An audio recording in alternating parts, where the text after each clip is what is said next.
Assalamualaikum warahmatullahi wabarakatuh. Selamat sore. Perkenalkan, saya Sukandi, dosen S1 Program Studi Teknik Sipil Fakultas Sains, Teknik dan Terapan Universitas Pendidikan Mandalika. Pada kesempatan ini saya akan mendeskripsikan mata kuliah yang saya ampu, yaitu mata kuliah Teknik Pondasi Dangkal yang diajarkan pada semester 6 dengan bobot 2 SKS. Mata kuliah ini membahas tentang definisi dan konsep pondasi dangkal, analisa kapasitas dukung tanah, pengaruh muka air tanah pada pondasi, kapasitas dukung tanah berdasarkan CPT dan SPT, perhitungan pondasi telapak, pondasi menerus, pondasi rakit atau plat, kegagalan pondasi dangkal, keamanan dalam perencanaan pondasi, dan penurunan atau settlement pondasi dangkal. Adapun capaian pembelajaran pada mata kuliah teknik pondasi dangkal adalah: 1. Mahasiswa mampu memahami definisi dan konsep pondasi dangkal. 2. Mahasiswa mampu menghitung dan menganalisa kapasitas dukung tanah pada pondasi dangkal. 3. Mahasiswa mampu menghitung dan merencanakan pondasi dangkal seperti pondasi menerus, pondasi telapak, dan pondasi rakit. 4. Mahasiswa mampu menginterpretasikan kegagalan struktur, angka keamanan pondasi dangkal, dan penurunan atau settlement pada pondasi dangkal. Untuk strategi pembelajaran, saya menggunakan strategi DIA, Delivery Interaction Assessment. Sedangkan metode pembelajaran saya menggunakan metode tatap muka di kelas.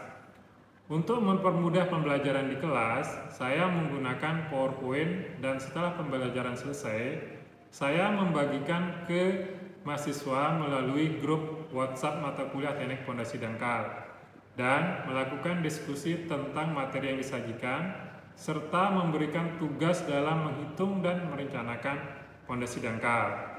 Adapun kriteria standar penilaian yang saya pakai menggunakan meliputi: 1. Keaktifan mahasiswa 20%, 2. Kuis dan tugas 30%, 3. Ujian tengah semester 20%, 4. Ujian akhir semester 30%. Kemudian, hasil evaluasi nilai tersebut saya menginformasikan melalui WA Group mata kuliah bahwa nilai dapat dilihat di Siakat Undikma. Selanjutnya, saya akan tampilkan simulasi pembelajaran untuk pertemuan pertama tentang definisi dan konsep pondasi dangkal. Assalamualaikum warahmatullahi wabarakatuh. Selamat sore adik-adik mahasiswa. Apa hari ini masih puasa? Selamat menjalankan ibadah puasa ya. Oke, ini pertemuan pertama kita di mata kuliah teknik pondasi dangkal. Nah, pada pertemuan pertama ini kita akan membahas masalah definisi dan konsep pondasi dangkal. Jadi mungkin adik-adik pernah mendengar istilah pondasi, atau pada saat waktu membangun rumah dulu ada tukang yang menggali pondasi atau membuat pasangan pondasi dari batu kali. Jadi itu yang akan kita bahas nanti adalah pondasi dangkal. Nah, sedangkan untuk pondasi dalam ada dua, pondasi dangkal sama pondasi dalam. Jadi di mata kuliah hari ini adalah pondasi dangkal, sedangkan untuk pondasi dalam nanti untuk mata kuliah yang berbeda. Jadi ada dua, pondasi dalam sama pondasi dangkal. Nah, apa itu pondasi?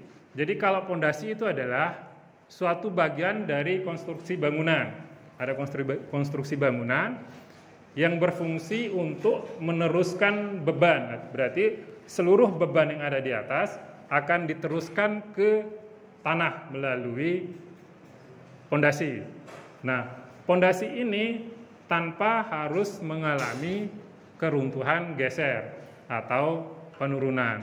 Nah, penurunan ini kita sudah membahasnya dulu di mekanika tanah 2, yaitu settlement, penurunan. Jadi kita tidak akan membahasnya nanti. Kemudian keruntuhan geser, nanti kita akan membahasnya di daya dukung tanah. Nah, pondasi ini bagian dari struktur bangunan yang paling bawah. Jadi bagian dari paling bawah dari bangunan.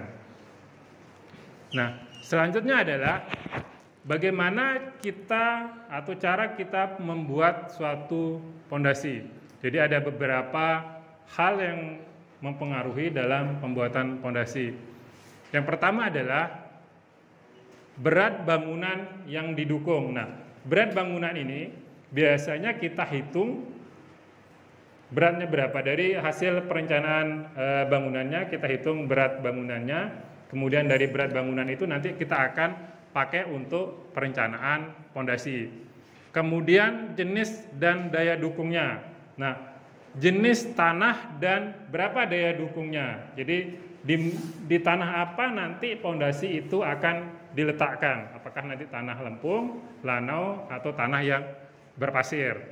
Kemudian bahan penyusun dari pondasi. Nah, bahan penyusunnya ini apakah nanti dari pondasi batu kali atau pondasi pasangan atau dari pondasi beton. Kemudian lokasi dan situasi pondasi dibuat. Nah, lokasi ini akan berkaitan dengan apakah nanti itu lokasinya datar atau pondasi itu akan dibangun di suatu lereng. Akan berbeda perlakuannya nanti. Kemudian biaya pembuatan pondasi. Nah, biaya pembuatan pondasi ini akan terkait dengan tingkat keekonomisan dari bangunan yang akan kita bangun. Kemudian, nah dari semua yang ini kita juga perlu melakukan perencanaan yang lebih matang supaya nanti bangunan kita aman, sehingga kita memerlukan penyelidikan geoteknik atau soil investigasi. Nah, soil investigasi ini bertujuan untuk mengetahui jenis tanah maupun kekuatan tanah di mana pondasi itu akan diletakkan. Selanjutnya adalah, nah dari hasil soil investigasi ini kita dapat mengetahui jenis dan kekuatan tanah serta kedalamannya. Nah, jenis tanahnya nanti kita dari hasil pengeboran geoteknik, dari hasil boring. Kemudian kekuatan tanahnya ini kita bisa dari hasil uji SPT. Nah, apakah nanti tanahnya itu SPT-nya lebih dari 50 atau kurang. Kalau dia lebih dari 50 berarti tanahnya padat atau keras. Nah, di samping itu kita juga mengukur kedalaman muka air tanahnya. Pada saat kita ngebor nanti apakah di situ ada muka air tanah, karena muka air tanah juga sangat mempengaruhi terhadap desain pondasi yang akan kita bangun, karena akan berkaitan dengan gaya angkat atau gaya uplift dari air tersebut. Kemudian adalah perkiraan penurunan. Nah, perkiraan penurunan ini nanti akan tergantung dari jenis tanahnya, apakah nanti tanah pasir maupun lempung. Karena kalau tanah-tanah berlempung, biasanya nanti dia akan mengalami istilahnya penurunan konsolidasi. Sedangkan tanah-tanah yang berpasir, nanti dia hanya mengalami penurunan segera. Setelah dikasih beban, kemudian akan langsung turun dan tidak akan mengalami penurunan selanjutnya. Berbeda dengan tanah lempung. Kemudian, perkiraan beban maksimum yang diizinkan. Nah, perkiraan beban maksimum yang diizinkan ini berdasarkan kekuatan dari tanah, nanti dari hasil uji SPT ataupun dari hasil uji sondir.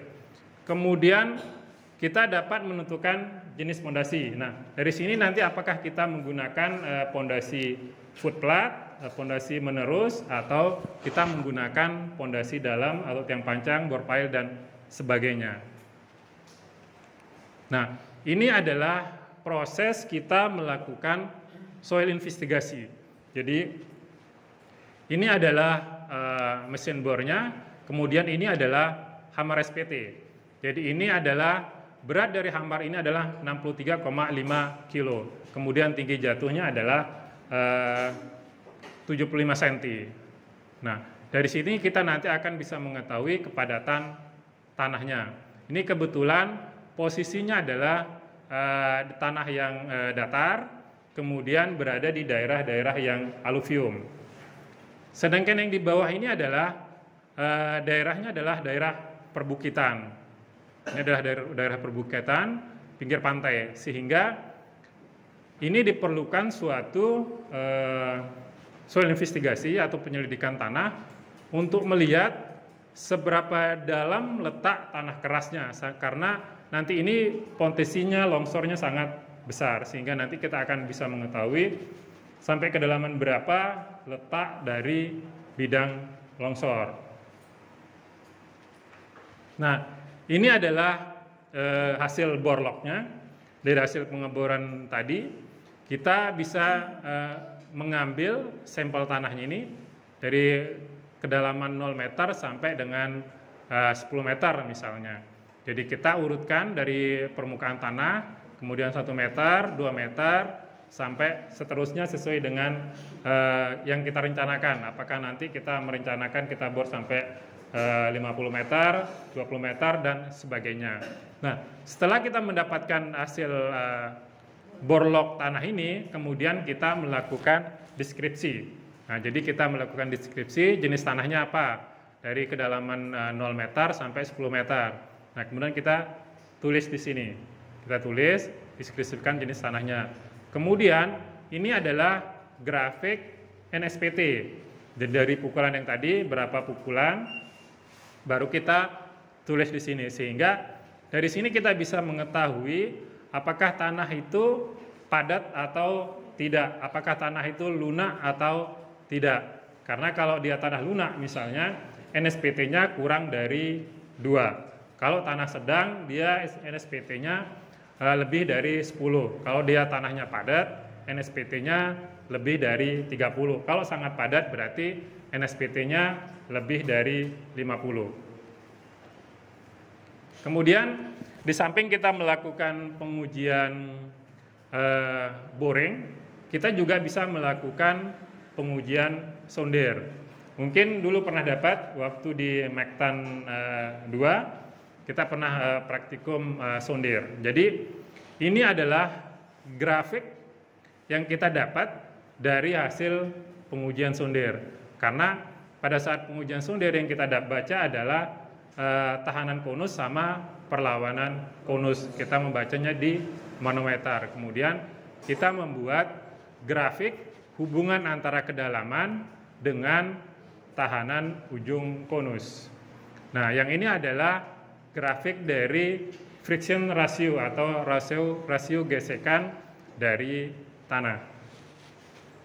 Nah, jenis-jenis pondasi seperti yang tadi, jadi ada 2, pondasi dalam maupun pondasi dangkal. Nah, untuk pondasi dalam nanti kita akan bahas di mata kuliah pondasi dalam, khusus dia untuk pondasi dalam. Sedangkan untuk pondasi dangkal kita di semester 6, sedangkan untuk yang pondasi dalam nanti di semester 7. Oke. Jadi apa itu pondasi dangkal? Jadi pondasi dangkal ini dia tidak terlalu dalam dari permukaan tanah. Jadi yaitu ini adalah syarat yang kita pakai untuk menentukan apakah itu pondasi dangkal maupun pondasi dalam. Jadi kedalaman pondasi ini harus kurang atau lebih kecil dari lebar pondasi. Jadi ini adalah lebar pondasi, kemudian ini adalah kedalaman pondasi. Jadi kalau kita mengerjakan pondasi dangkal, biasanya kita menggunakan alat sederhana, ya, dengan kita menggalinya manual. Kemudian untuk bangunan-bangunan rumah tinggal atau gedung yang bertingkat biasa, nah ini juga kita bisa menggunakan pondasi dangkal. Nah, tetapi kita harus menghitung daya dukung tanahnya. Jadi daya dukung tanah itu adalah kemampuan tanah dalam menahan atau mendukung beban yang ada di atasnya. Sehingga nanti daya dukung tanah itu tidak boleh atau tidak lebih dari berat bangunannya. Nah, ini adalah rumusan yang kita pakai untuk menghitung luas dari pondasi. Jadi beban bangunannya berapa? Nah, beban bangunan ini biasanya kita hitung nanti beban matinya berapa, beban hidupnya berapa, beban sementaranya berapa, sehingga kita bisa mendapatkan pembebanan atau beban total dari bangunannya dibagi dengan daya dukung tanah. Nah, daya dukung tanah ini kita menghitungnya berdasarkan apakah itu nanti penyelidikan di lapangan atau di laboratorium, sehingga kita akan mendapatkan luas pondasi. Nah, pondasi dangkal itu dibagi menjadi beberapa macam. Ada istilahnya pondasi menerus. Nah, biasanya pondasi menerus ini kedalaman antara 0,8 sampai 1,2 meter.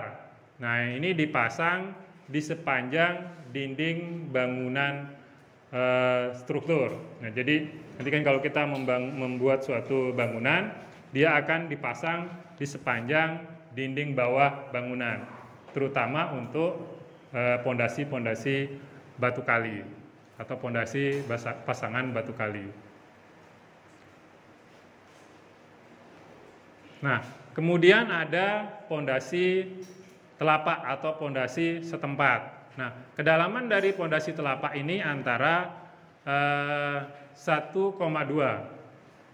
Jadi lebih dari 1,2 kita menggunakan pondasi telapak. Jadi pondasi telapak ini biasanya dibuat setempat. Jadi dibuat setempat dalam artian di posisi struktur atau kolom struktur biasanya atau kolom utama. Jadi baru kita membuatnya pondasi setempat. Sehingga kita membuatnya beberapa lubang di tempat-tempat pondasi yang kita rencanakan posisi kolom struktur. Nah, jadi jenis dari pondasi setempat berdasarkan bahan pembentuknya adalah bisa kita menggunakan plat beton bertulang. Nah, nanti di sini apakah nanti menggunakan pembesian dan sebagainya. Karena kalau pakai beton biasanya kita menggunakan pembesian baru dicor. Nah, ini model dari pondasi telapak. Nah, ini adalah kolom struktur, kemudian ini adalah telapaknya atau kakinya. Sehingga nanti kolom ini akan bertumpu di telapaknya di sini. Nah, ini adalah beberapa macam desain dari pondasi telapak. Jadi ada yang bentuknya persegi, kemudian ada yang bentuknya seperti ini, kemudian ada yang bentuknya vertikal. Sesuai dengan kebutuhan bangunan yang kita rencanakan. Nah, ini juga sama. Ini pondasi setempat atau sama dengan tadi. Jadi ini adalah berbentuk pilar, nanti kolomnya nanti juga di atas langsung. Ini juga sama. Ini adalah sumuran persegi. Ini juga sumuran bulat, tergantung nanti desain apa yang akan kita pakai. Kemudian ada pondasi gabungan. Nah, pondasi gabungan ini kenapa kita membuatnya pondasi bangunan? Biasanya pondasi bangunan ini kita buat karena lahannya sempit misalnya. Karena tidak bisa kita membuatnya satu persatu, maka pondasinya kita gabung. Jadi plat betonnya ini kita gabung menjadi satu, kemudian kita membuatnya kolom-kolom struktur. Nah, ya seperti ini adalah denah untuk pondasi gabungan. Jadi ini adalah posisi kolom strukturnya, ini adalah posisi kolom strukturnya, ini adalah platnya atau ini juga sama. Ini juga ada 4 kolom struktur, kemudian kakinya atau platnya digabung menjadi satu. Kalau yang ini dia digabungkan dengan kakinya di bawah dijadikan satu. Jadi platnya di bawah itu dihubungkan menjadi satu, sehingga platnya itu kecil, tapi digabungkan menjadi satu. Ini kita membuatnya posisi gabungan seperti ini kalau lahannya sempit atau lahan-lahan kita terbatas. Nah, kemudian ada pondasi plat. Nah, pondasi plat ini biasanya kita membuatnya pada bangunan-bangunan basement atau parkiran yang kedap air. Sehingga pertama kita dicor. Di sini platnya semua dicor rata semua. Kemudian di sini ada kolom-kolom yang akan diteruskan ke atas, ke lantai atasnya. Sehingga nanti ini menjadi satu kesatuan, menjadi pondasi plat. Nah, kalau pondasi dalam kita tidak akan terlalu membahas di sini. Nah, tapi syarat dari pondasi dalam itu adalah kedalaman dari pondasinya itu harus lebih besar dari 5 kali lebar pondasi. Jadi berapa lebar pondasinya, berapa dalamnya. Sehingga ini nanti biasanya lebih dari 6 meter baru kita menggunakan pondasi dalam. Nah, apakah nanti kita menggunakan pondasi tiang pancang? Nah, pondasi tiang pancang ini biasanya tiang-tiangnya sudah jadi. Nah, tiang-tiang yang sudah jadi ini baru dimasukkan ke dalam tanah dengan menggunakan mesin. Jadi nanti ditumbuk. Kemudian masing-masing dari tiang pancang tadi dihubungkan dengan pile cap-nya. Ada yang mau ditanyakan?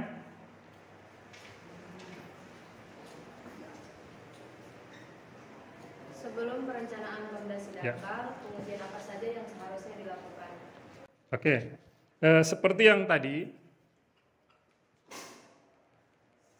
Jadi sebelum kita membuat suatu perencanaan pondasi, ada beberapa hal yang harus kita lakukan. Pertama adalah kita melihat desain bangunannya dulu. Apakah bangunannya lantai 1 atau bangunan bertingkat? Kalau dia bangunannya lantai 1, kita merencanakan pondasi dangkal. Nah, kalau dia pondasi dangkal, maka perencanaannya atau pengujiannya di lapangan cukup hanya kita melakukan pengujian sondir sama hand boring. Habis itu baru kita melakukan pengujian di laboratorium. Ada lagi? Ada yang mau ditambah? Ya. Bagaimana perencanaan pondasi jika kondisi tanahnya lunak atau lembek?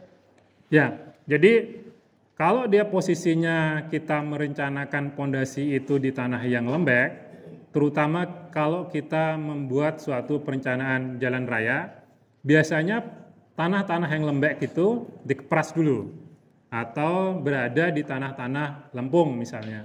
Jadi tanah-tanah itu dikeras, kemudian baru diganti dengan tanah yang berpasir atau urugan yang baru. Sehingga nanti tanah-tanah yang baru itu dia akan memiliki daya dukung tanah yang besar. Kalau dia posisinya bangunan-bangunan sederhana, biasanya kita memakai dengan pondasi footplat. Jadi nanti digabungkan antara pondasi footplat dengan pondasi batu kali. Ada lagi?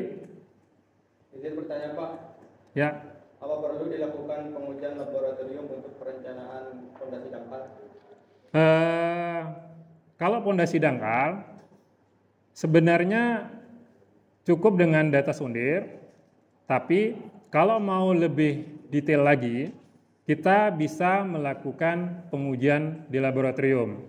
Nah, pengujian di laboratorium ini nanti biasanya kita menguji adalah kadar air tanahnya atau sifat fisik dari tanah, kemudian sifat mekaniknya. Nah, sifat fisiknya itu adalah kadar air, kemudian berat jenis, kemudian berat volume isi tanah, kemudian ada uji antarbak limit, uji gradasi, dan yang lebih penting lagi adalah uji geser langsung, supaya kita mendapatkan sudut gesek dalam dan kohesi. Karena kalau kita menghitung pondasi itu kita biasanya memakai sudut gesek dalam dan kohesi untuk perencanaan daya dukung tanah, sehingga nanti berapa koefisien dari daya dukung tanah itu berdasarkan sudut gesek dalam. Kita bisa pakai untuk perencanaan fondasi dangkal. Ada lagi? Cukup?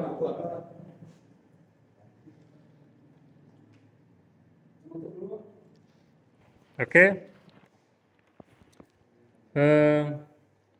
Kalau tidak ada pertanyaan, mata kuliah teknik fondasi dangkal pada sore ini kita tutup dengan bacaan alhamdulillah. Untuk selanjutnya minggu depan kita akan melakukan sesi pertemuan yang kedua. Jadi dengan pokok materi adalah daya dukung tanah. Oke, kalau tidak ada pertanyaan, pertemuan sesi pertama untuk mata kuliah teknik fondasi dangkal kita akhiri. Untuk selanjutnya pertemuan yang kedua minggu depan dengan pokok bahasan adalah daya dukung tanah.